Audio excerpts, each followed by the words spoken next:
This is the man who put $1 million on black, and it came up black. This is the man who married a sex kitten, and she's still purring.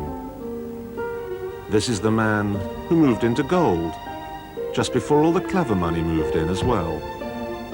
This is the man who is chauffeured around in an S-Class Mercedes-Benz.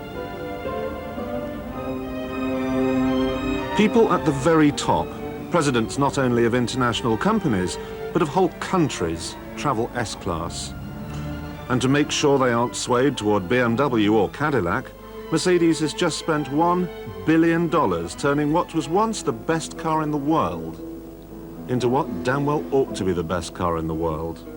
This is the S-Class for the 21st century, and it's new in every respect. New body, new suspension, new engine options, new heights of luxury, and a new dietary problem.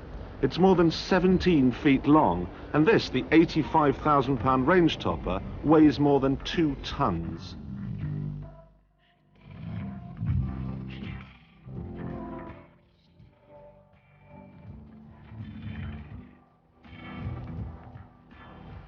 Mercedes are obviously expecting some kind of environmental backlash on this front.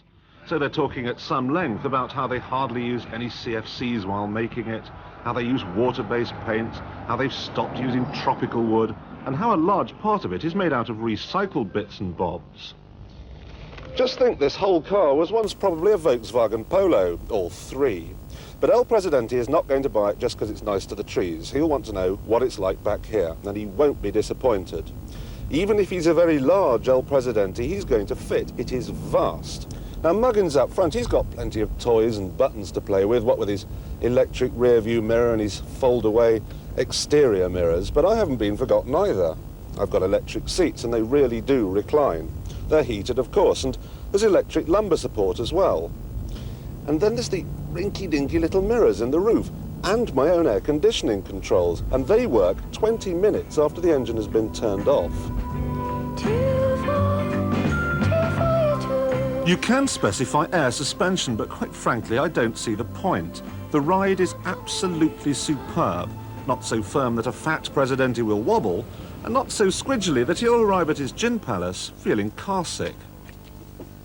Now, there was no way Mercedes were going to let Jaguar and BMW strut about the world offering people V12 engines when they, the people that invented the motor car in the first place, could only offer a V8. This is their answer. It's got a V12 engine, 6 litres, 48 valves, one of the most sophisticated engine management systems we've ever seen, and a 7-litre catalytic converter. That's bigger than the engine. It's too complicated for me. What I do understand is that it develops 408 horsepower. That's as much as the Grand Prix cars of a few years ago. I definitely want to go. Could you go and buy a paper?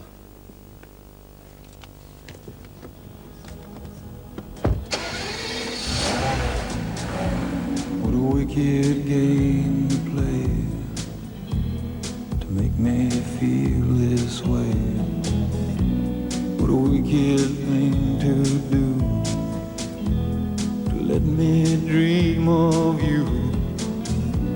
What a wicked thing to do. The last time Mercedes made a V12 engine, it was fitted in the front of a Messerschmitt fighter. They must be hoping to attract a rather different clientele this time around, and they will succeed. There's only one word to describe that box of tricks under the bonnet: thirsty. I mean, magnificent. It can propel this 2.2-ton monster from 0 to 60 in 6 seconds. Now, for the leaders of smaller countries like Canada, there are smaller engines, one with 6 cylinders and 2 superb V8s. There's also a standard-sized body designated SE. This, of course, is the long wheelbase SEL. However, none is the aesthetic masterpiece you might have expected for $1 billion. But all of them, and this one in particular, justifies its price through sheer attention to detail. Engage reverse and 2 little aerials glide out of the rear wings, helping drivers to see the far-flung corners. That's quite clever, isn't it? And you should see this. Put my hand in the way, and it stops. And that's not the end of their repertoire. It's got double glazing. Now, is this a gimmick? I don't think it is. You can't steam the windows up because there's a vacuum in between, and it makes the car quieter. And if you think that's clever, look at this. Self-closing doors. No more slamming to wake the neighbours. And there are some clever little touches around the back, too. You know what it's like when the back of the car's all covered in muck and you've got to open up the boot. Not with the Merc, you don't. And even this self-closes as well. And to round it all off, you can't even forget to close the windows.